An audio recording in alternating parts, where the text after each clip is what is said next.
just getting to the kitchen.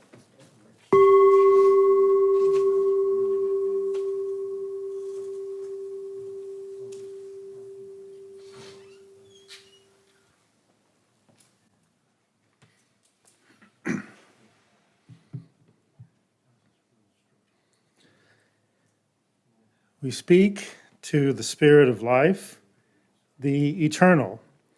We speak to the mysterious thread that connects us one to another and also to the universe. We speak to the deep wisdom at the center of our beings. We embody the yearning of all people to touch each other more deeply, to hear each other more keenly, to see each other's joys and sorrows as our own, and know that we are not alone, unless we create solitude for ourselves, and even then, community awaits us. Out of our yearning, we have come to this religious community. May we help each other to proclaim the possibilities that we see, to create the community we desire, to worship what is worthy in our lives, to teach the truth as we know it, and to serve with justice in all the ways that we can, to the end that our yearning is assuaged and our lives fulfilled in one another. May peace be yours. At this time, we'll have an opportunity to light the candles of community. You can light a candle for a joy or a concern or simply to bring more light into our space.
Let us stand in body or spirit for the lighting of the chalice and our spoken affirmation.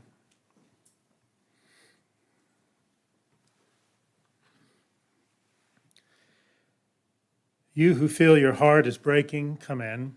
You who are confused and wondering, come in. You who are angry and pain or not wanting to be here, come in. You who are hopeful and energized, come in. Come into this community of your heart where you have been held in love and in comfort, where you have shared your joy and your spirit, where you have asked questions because you felt they needed asking, where you have found friendship and companions, where you have sometimes not agreed and sometimes not felt comforted and sometimes not felt heard. Bring your broken heart and your grief, share them. Bring your confusion and your questions, share them. Bring your anger and your pain, share them. Bring your hope and your energy. Share them. For here in this place, we can be together. We can gather in all the conflicting emotions tumbling around in our heads and our hearts. We bring them together here and lay them on the altar of community. For community means that fragile, not perfect human beings can come together in the name of peace to seek to find peace again. Peace, hope, healing, light. May it be so.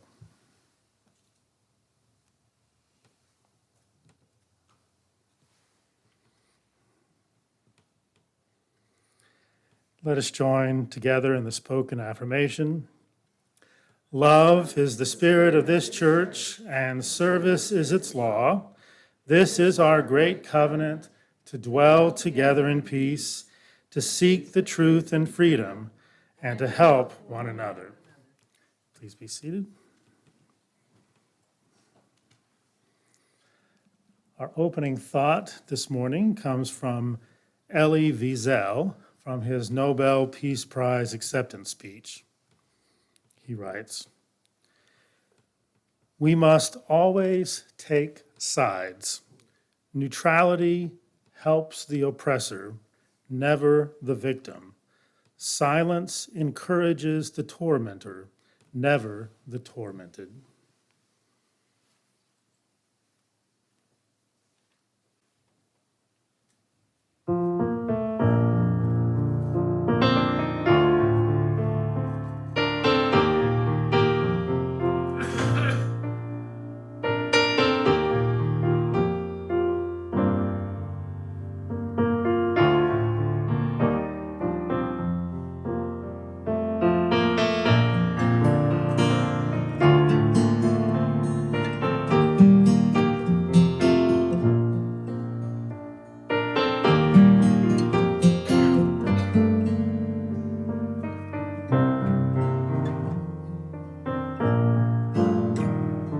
I stand for love, I stand for peace, I stand for joy and for release, for what is beautiful and true.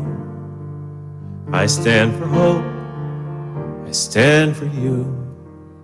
I stand for love, I stand for peace, I stand for joy and for release, for what is beautiful and true. I stand for hope, I stand for you. You know our world is in great pain. She needs our loving care again. But there are those who fail to see what we have done and what we need. There is a cost for every act, and now there is no turning back. We burn a bridge, we bang a drum. It's time to rise, the time has come. To stand for love, to stand for peace, to stand for joy and for release, for what is beautiful and true. To stand for hope, to stand for you. If you're thinking it's not urgent, that we've got more time to kill, if I'm not the one who'll change things, then for heaven's sake, who will? So I will move and I will climb that mountain one step at a time. I won't be swayed, I will not stop until we've made it to the top, where we will stand for love and peace. We'll stand for joy and for release, for what is beautiful and true. We'll stand for hope, we'll stand for you. What is beautiful and true. I stand for hope, I stand for you.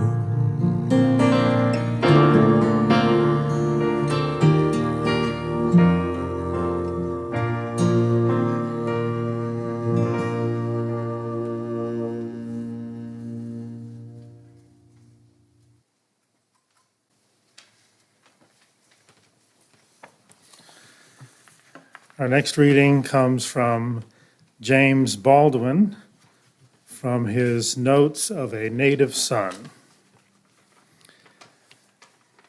I love America more than any other country in the world, and exactly for this reason, I insist on the right to criticize her perpetually. And now, in a spirit of meditation, let us hear these words from Reed Kessler on mindfulness and protesting.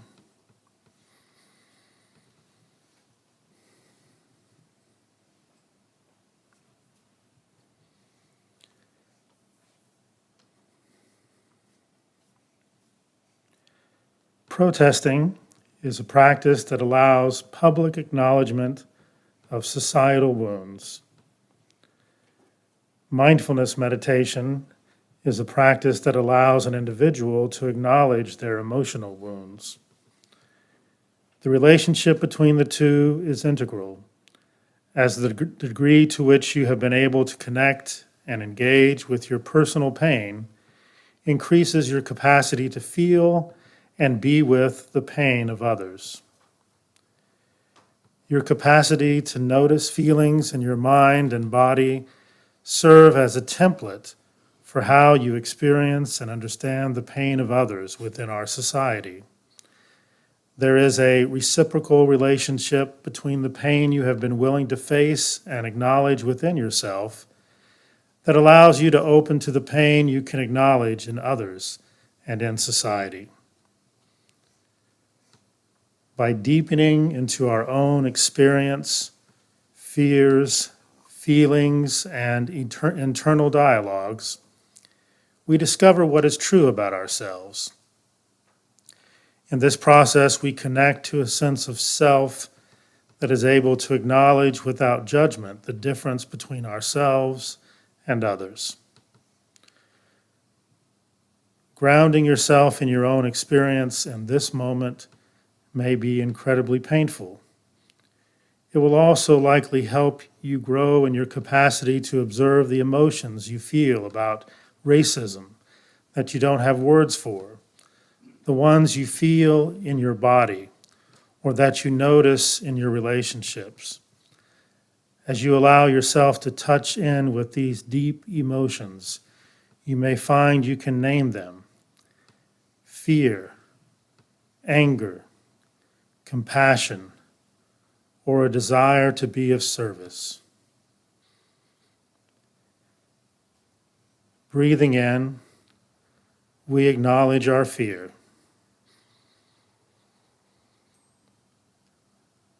Breathing out, we acknowledge our anger.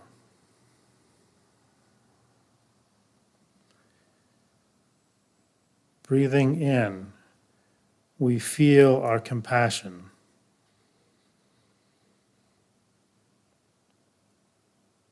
Breathing out, we recognize our desire to be of service.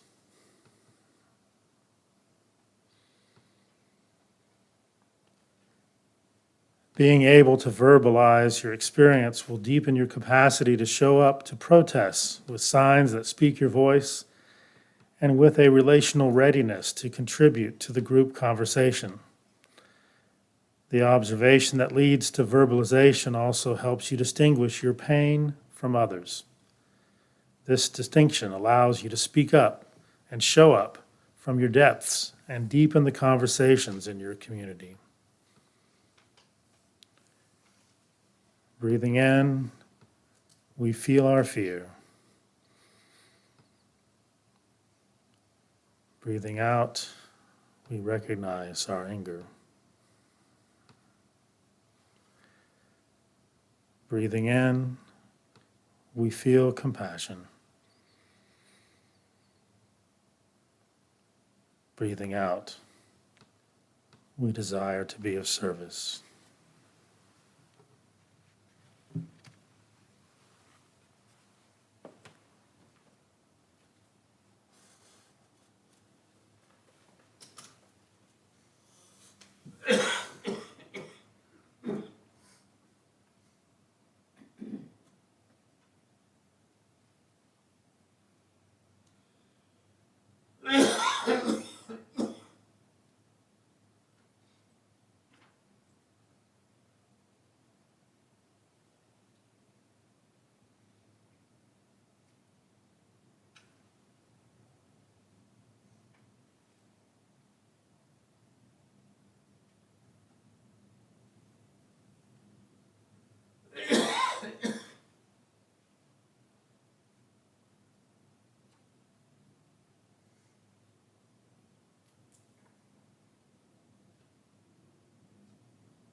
Once when my heart was passion-free to learn of things divine, the soul of nature suddenly outpoured itself in mine.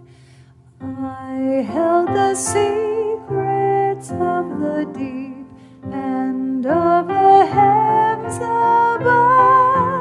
I knew the harmonies of sleep, the mysteries of love. And for a moment's interval, the earth, the sky, the sea, my soul encompassed each and all as they encompass me.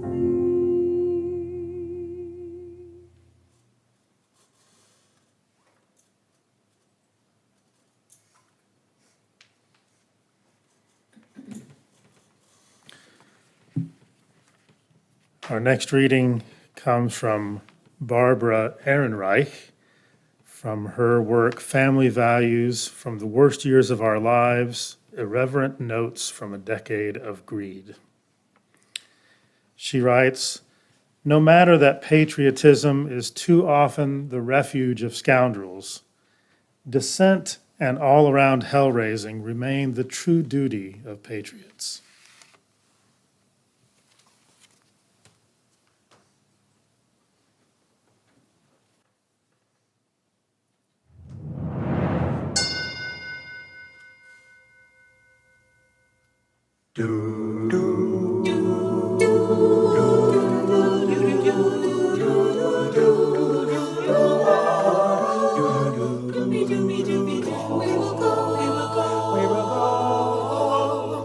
We will go out in the world and we will say who we are. We will lift our voices strong and face the tide. There is one prevailing justice and it's ours to uphold. We will go out into the world. As I learn the power of compassion and love, and I see the work that has to be done, I will give my whole commitment to the task that's set out until I start to see that change has begun. We will go out in the world and we will say who we are. We will lift our voices strong and face the tide. There is one prevailing justice and it's ours to uphold. We will go out into the world. I can make a difference every day if I choose, whether joy and love will win or lose. As close as friends and family or as big as the world, this work I will embrace and I will do.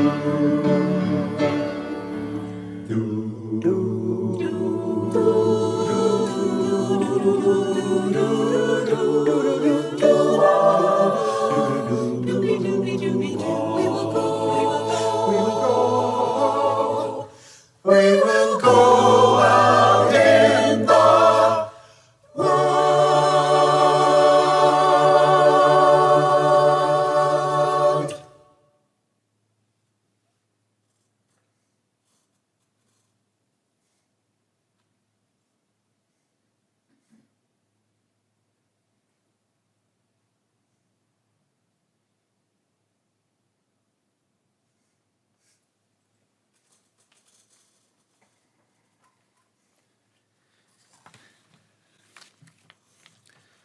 I'm convinced that the Zoom choir will hold a very prominent place in the written history of the pandemic.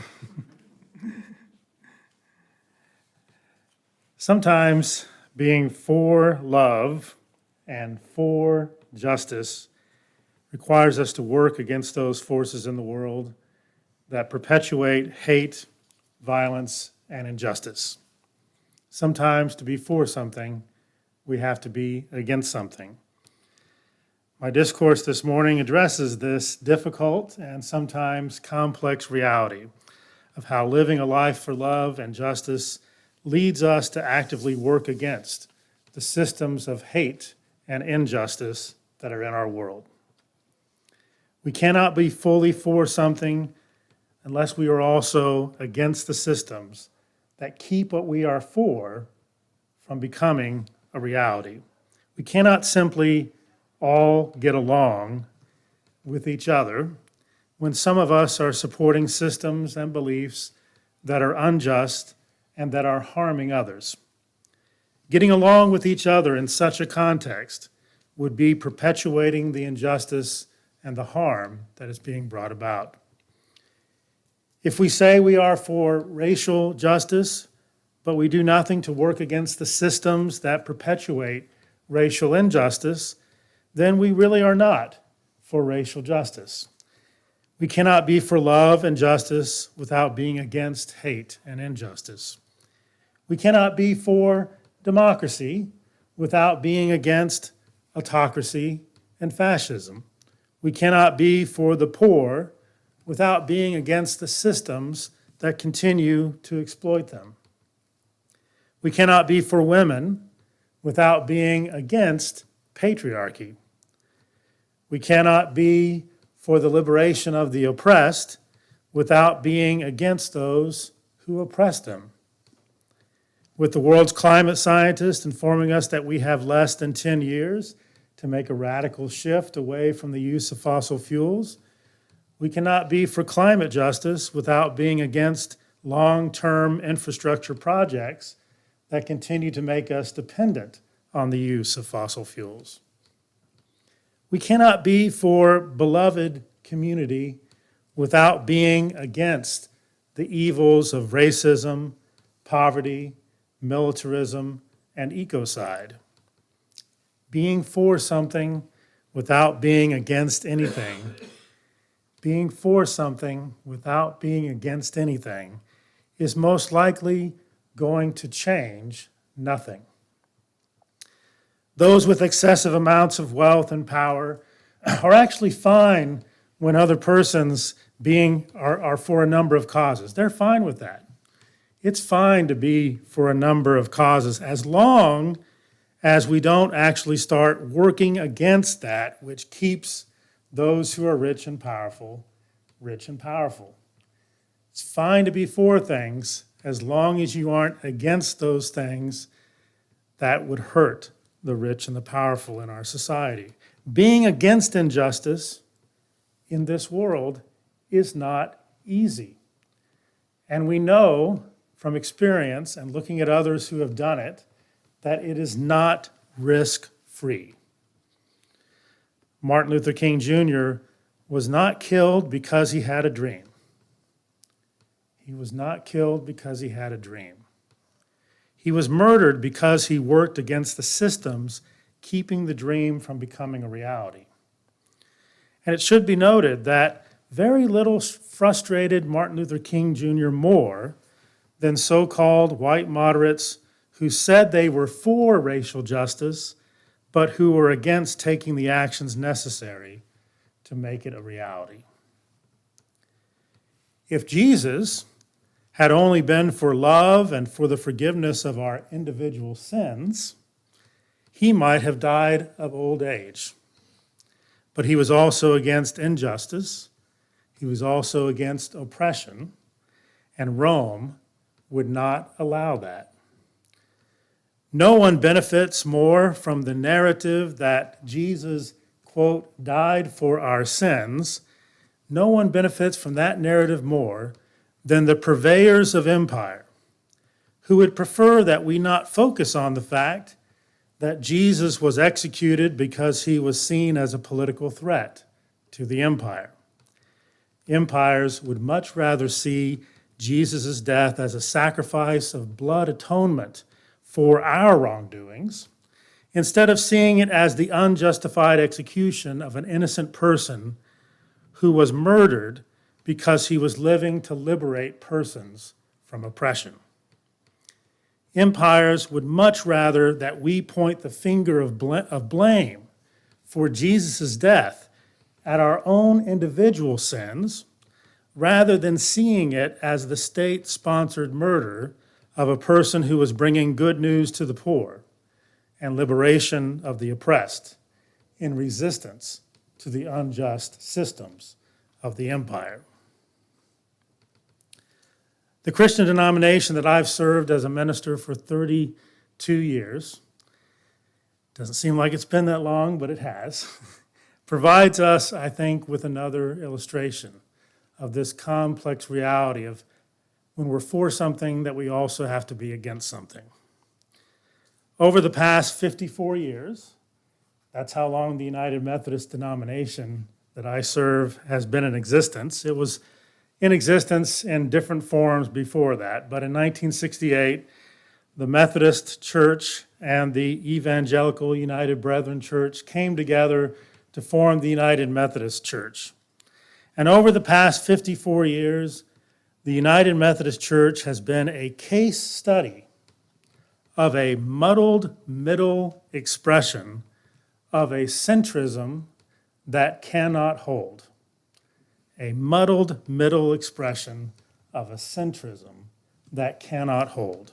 It is a case study that shows us we cannot be for some things without being against other things. For the sake of unity, my United Methodist Church allowed our institutions to be both for and against the same things. And we try to do this at the same time. We said we were for the inclusion of all people. That's what we said. It was in our documents.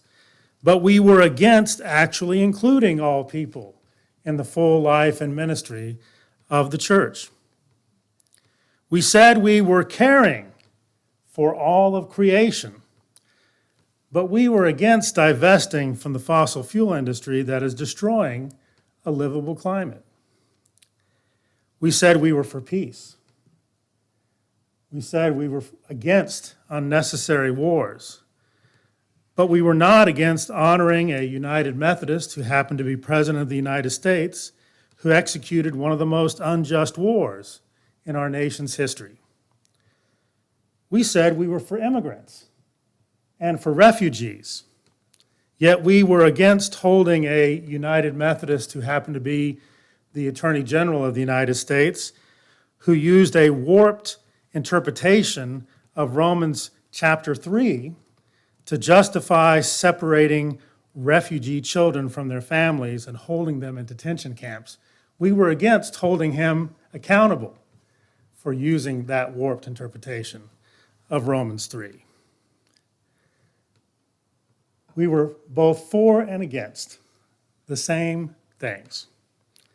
Now that the United Methodist Church is splitting up, falling apart, splintering, in spite of its misguided efforts to preserve unity by being both for and against the same things, will my denomination finally recognize that we are not called to be the muddled middle, but rather to draw the circle of inclusive love wide? Will all religious groups realize that we are not called to be the muddled middle, but to draw the circle of inclusive love wide, to bring peace and justice to all creation, and also to welcome the stranger, to welcome those who are in need, to be with those who are the most vulnerable? Will we finally realize that the beloved community does not come through the muddled middle of centrism, but rather it comes through the revolution of values that only radical love and radical justice can bring? Will we finally realize that being for love, justice, peace, and the care of all creation means that we have to be against the evils of racism, prejudice against persons who are LGBTQ+, poverty, militarism, and ecocide? In the fierce urgency of now, the world does not have time. We don't have time left for religious institutions to be both for and against the same things, in the false hope of maintaining unity for the sake of institutional survival. And it is a false hope. Look at the United Methodist Church. We try to be all things to all people. We try to be for and against the same things at the same time in order to keep people together, to not rock the boat, to keep people unified. And what's happening? We're splintering apart. We're falling apart. The muddled middle of centrism cannot hold. What we need, and what the world needs now, are both religious and non-religious institutions to take the well-being and the survival of the world and also the well-being and survival of all humanity more seriously than institutional survival. And if we are for the world's survival,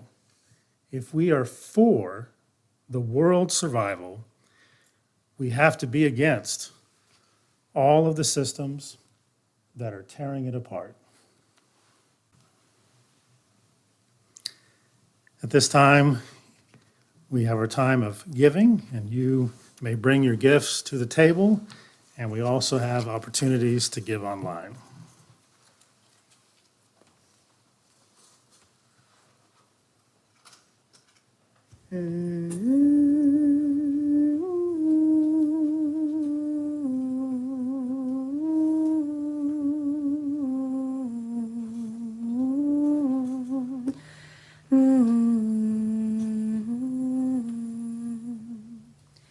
From you I receive, to you I give. Together we share, and by this we live. From you I receive, to you I give. Together we share, and by this we live.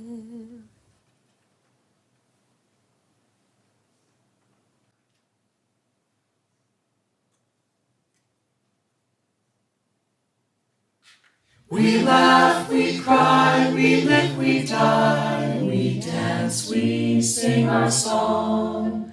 We need to feel there's something here to which we can belong. We need to feel the freedom just to have some time alone. But most of all, we need close friends we call our very own. And we believe in life and in the strength of love. Yes, we have found a need to be together. We have our hearts to give. We have our thoughts to receive. And we believe that sharing is an answer. We seek an honest answer to the questions of this life. We seek to put an end to all the waste of human strife. We search for truth, equality, and healthy peace of mind. And then we come together here to talk of what we find. And we believe in life and in the strength of love. Yes, we have found a need to be together. We have our hearts to give. We have our thoughts to receive. And we believe that learning is an answer. Yes, we believe in life and in the strength of love. Yes, we have found a need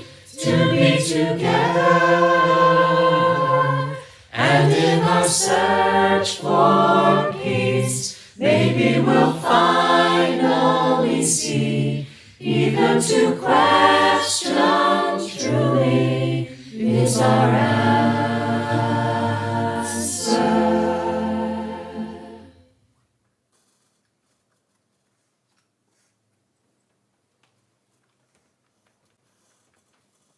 Let us stand in body or spirit for our parting thought and the extinguishing of the chalice.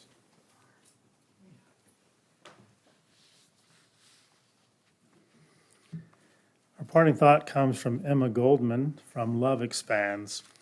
The strongest bulwark of authority is uniformity. The least divergence from it is considered the greatest crime. The wholesale mechanization of modern life has increased uniformity 1,000-fold. It is everywhere present in habits, tastes, dress, thoughts, and ideas. Its most concentrated dullness in public opinion. Few have the courage to stand out against it. The one who refuses to submit is at once labeled queer, different, and decreed as a disturbing element in the comfortable stagnancy of modern life. Let us join together in extinguishing the chalice. We extinguish this flame, but not the light of truth, the warmth of community, or the fire of commitment. These we carry in our hearts until we are together again.